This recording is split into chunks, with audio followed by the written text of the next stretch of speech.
Next up, we're going to talk about bits with leverage, such as pellums and gag bridles.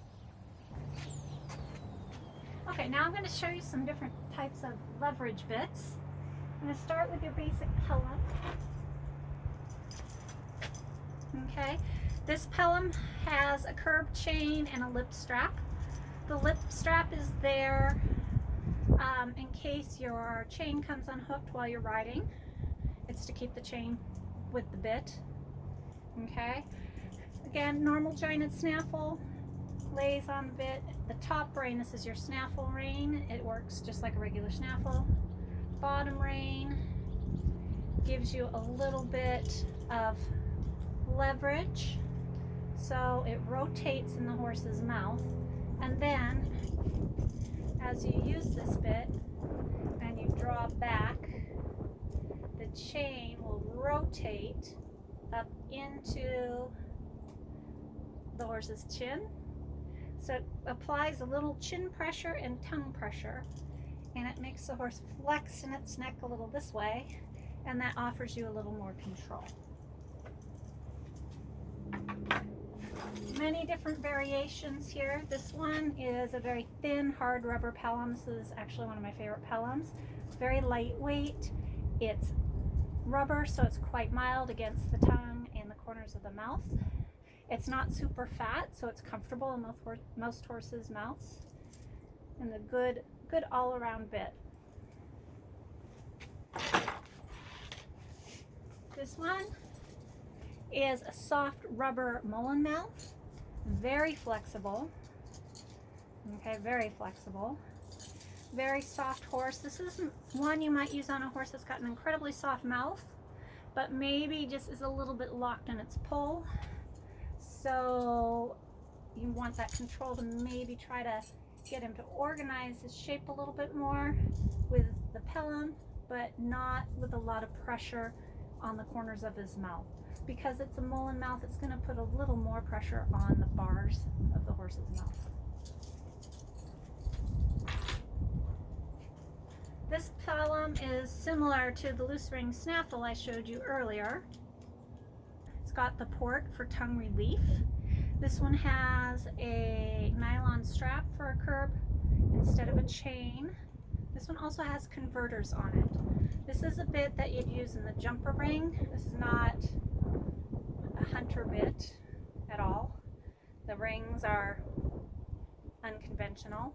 And often in the jumpers you don't want to mess around with two reins, so it has converters on it. So you can use it with one rein.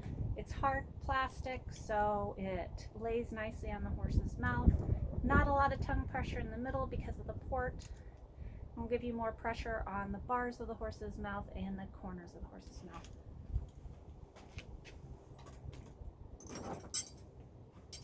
This bit here is called an American gag or 3-ring gag.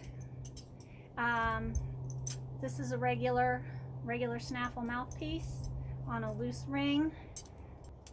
As you attach your reins, these rings will slide like this. So I often, if I use this kind of bit, I'll use it with 2 reins. This one on the snaffle, so it's more like a hanging cheek bit with just a slight gag action here.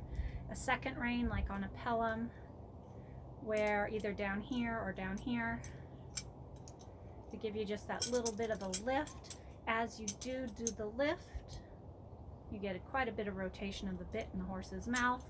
As this tips forward, puts pressure on the cheek pieces and then on the pole of the horse's head. It gives you a little more control.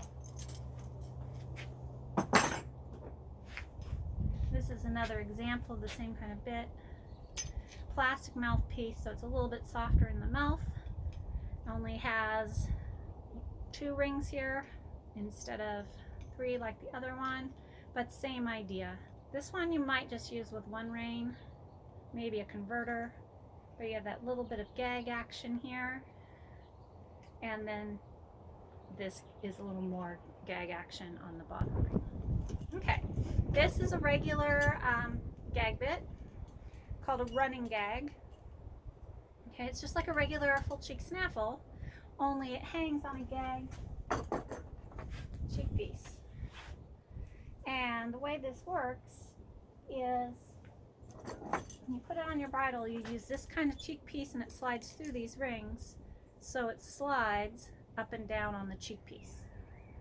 So like the 2 and 3 ring, when you pull on the ring that comes through here, you get quite a bit of lift on it. And this is a nice bit for horses that get pretty strong. There are even more bits out there than I've been able to show you today, but I just wanted to give you an idea of what is out there. If you have any questions, ask me. I'll try to answer. Have a good day. That concludes my 3-part series on bits. I hope you found it helpful.